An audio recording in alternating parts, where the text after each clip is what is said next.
gentlemen, welcome back to the Deep Gripping Reality Podcast. My name is Steve Adelman. I am your host.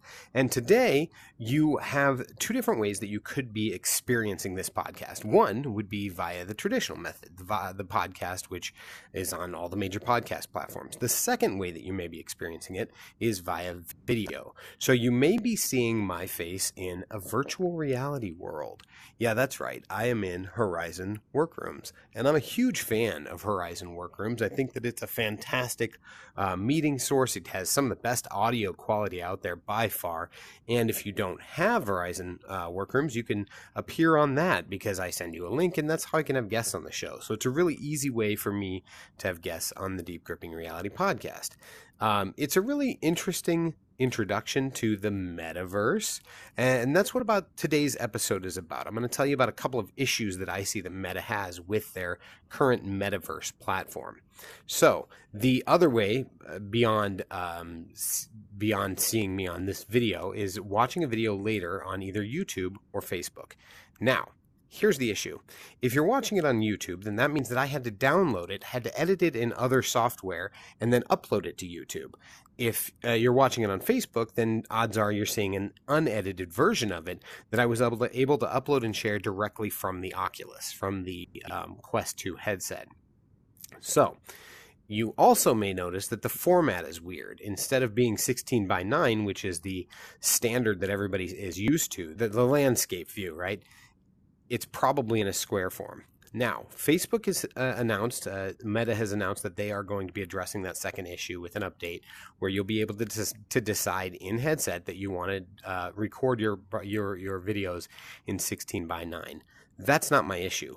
I don't mind the video being weird because I can do special effects and editing, right, to make it a little more presentable. What I do mind is the fact that I have to go through several different programs to make that happen. One, Facebook doesn't understand the value for being so big on video. They don't understand the value of creating organic content and how that is free marketing to share. Video game consoles get this. They've been able to since the PlayStation 4. PlayStation has been able to broadcast directly to Twitch or directly to YouTube via a live stream, or you could upload recorded videos. They even had the PlayStation Studio where you could edit that video. Currently, as far as I know, there are no native Oculus apps that you can download to edit the videos that you record on it. And I know, at least I haven't figured out how, if it does exist, that you can't broadcast live from the Quest. And that's a problem, okay?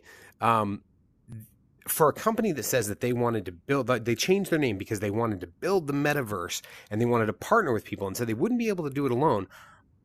The idea that I can't share directly or go live on these platforms from my headset is a big problem because I can't share. I can't, without being in a room like this, I can't create together.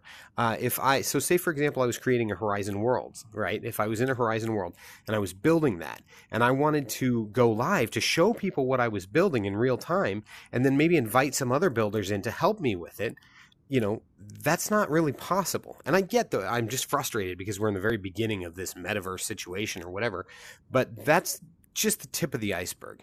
The bigger problem we're going to talk about today is a study that I saw from the University of North Carolina. It published on March 22nd, 2022, and it's about Facebook Meta's interest-based targeting, okay?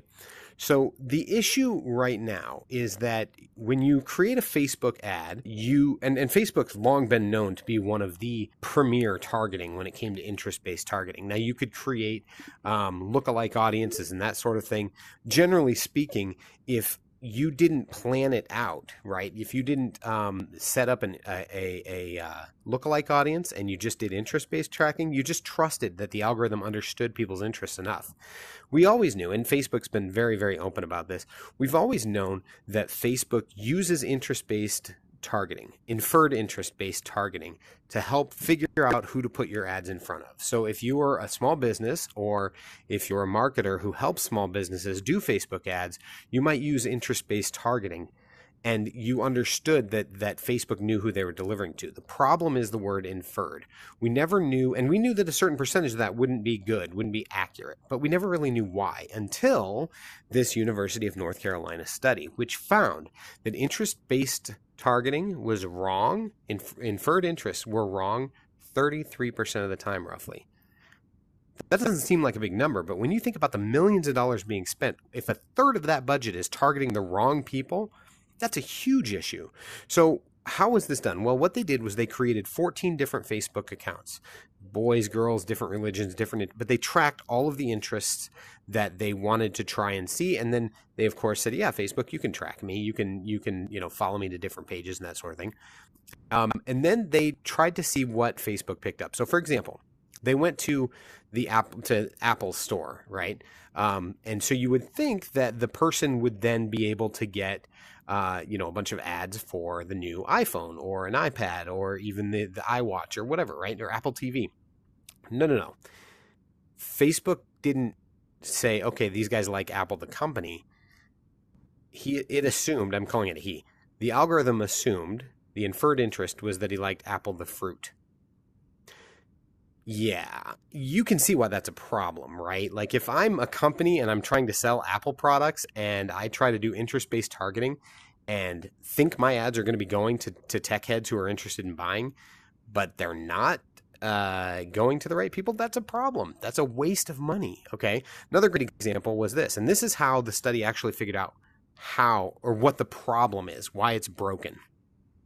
So they went to a Harry Potter group, and groups are huge on Facebook. It's all about community, right? So they went to a Harry Potter group and they said, they just commented one negative thing about Harry Potter in the group, okay? And it was a discussion that was already happening.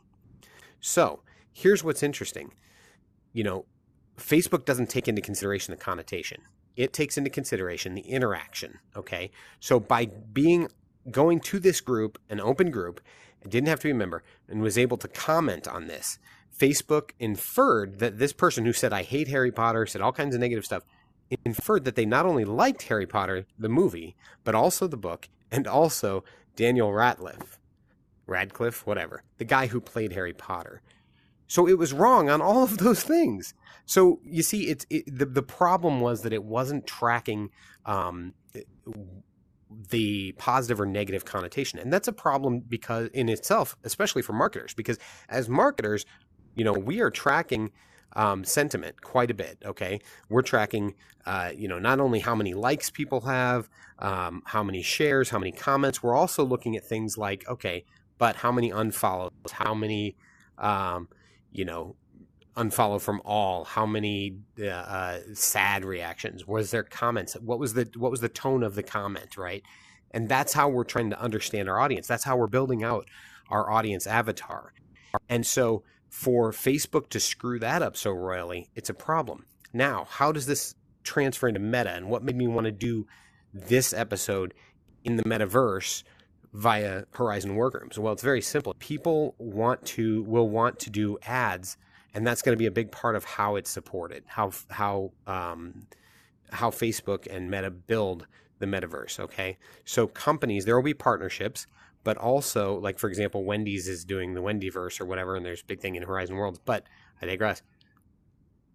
Interest-based things that I buy in the real world, the Internet of Things that's all connected, will tie into the metaverse. And if it's built on inferred interests, so say, for example, I drive by a gun store or I park next to a gun store at a gas station and get gas, and my GPS tracking sees that that's where I'm at, so then Facebook assumes, because I share something, that I'm at this gas station, right? Location-wise, I check in at this gas station. If I do that, and then Facebook assumes that I like guns just because of the proximity, and I start getting ads for guns, that could be a problem. I know guns are a real touchy subject, especially in the U.S. with the whole Second Amendment thing. So that's not what I meant to. I wasn't trying to dive down that rabbit hole. What I was trying to say is, if the ad revenue that's being spent to target people is based more on interest, and 33% of them are wrong, and Facebook hasn't addressed this by the time they try to build out the metaverse, it's going to be a big problem for small businesses, and frankly, it's going to be a big turnoff. Now, back to accessibility, because that was a big thing Zuckerberg said, is that he wanted the metaverse to be accessible to the masses, right? That they knew that was a barrier to overcome. So they came out with a very cost-effective headset, and they made it so that anybody could access it, and they've made all these things pretty easy to get into. But if I have to get a developer account to set up SideQuest to try and download an app that may or may not work so that I can edit my video and then have to send that somewhere else to be edited further before I can put it on other platforms or even on my website. That all is a huge problem. It's a huge barrier to entry. And how many companies are just going to go, yeah, I'm not interested. Forget it. Right. So these are the problems that Facebook is facing right now and don't want you to know about. So what are the workarounds? What are the actionable things that you can do to solve this problem? First off, interest-based tracking is good, but knowing that there's a 33% margin of error, what I would recommend is that you do set up lookalike audiences. So you can set up ways to track who's been to your website, who's made purchases on your website, and tie it into Facebook. You can feed it that information, then say, okay, this is what a good lead looks like. I want leads like this. Then it'll take what it knows about those people's interests that it knows is solid, right? And then that's going to help a lot with the tracking. So if you're going to be a company who runs Facebook ads, that's the way to do it.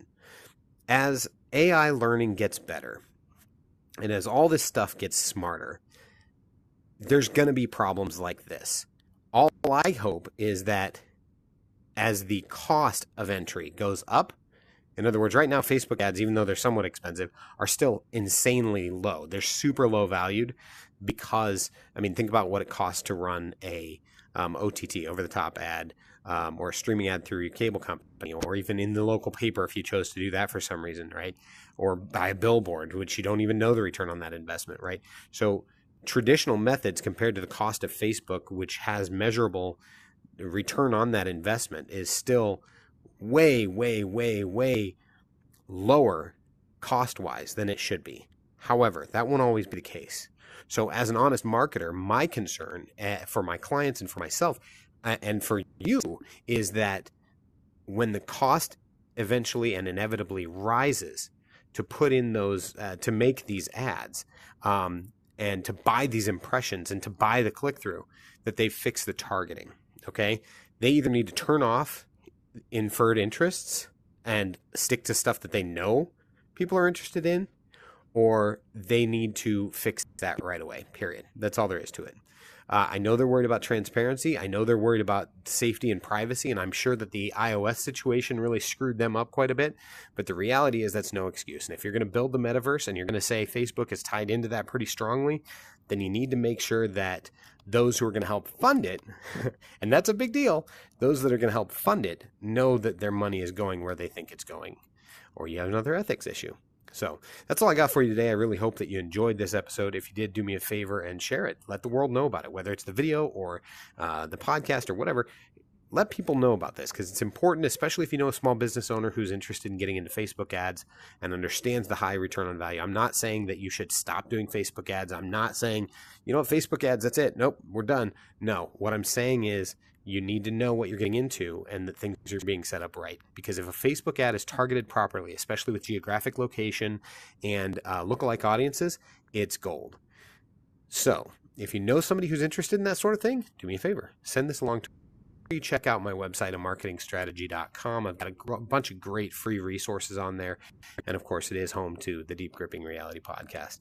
So until next time, dig deep, my friends.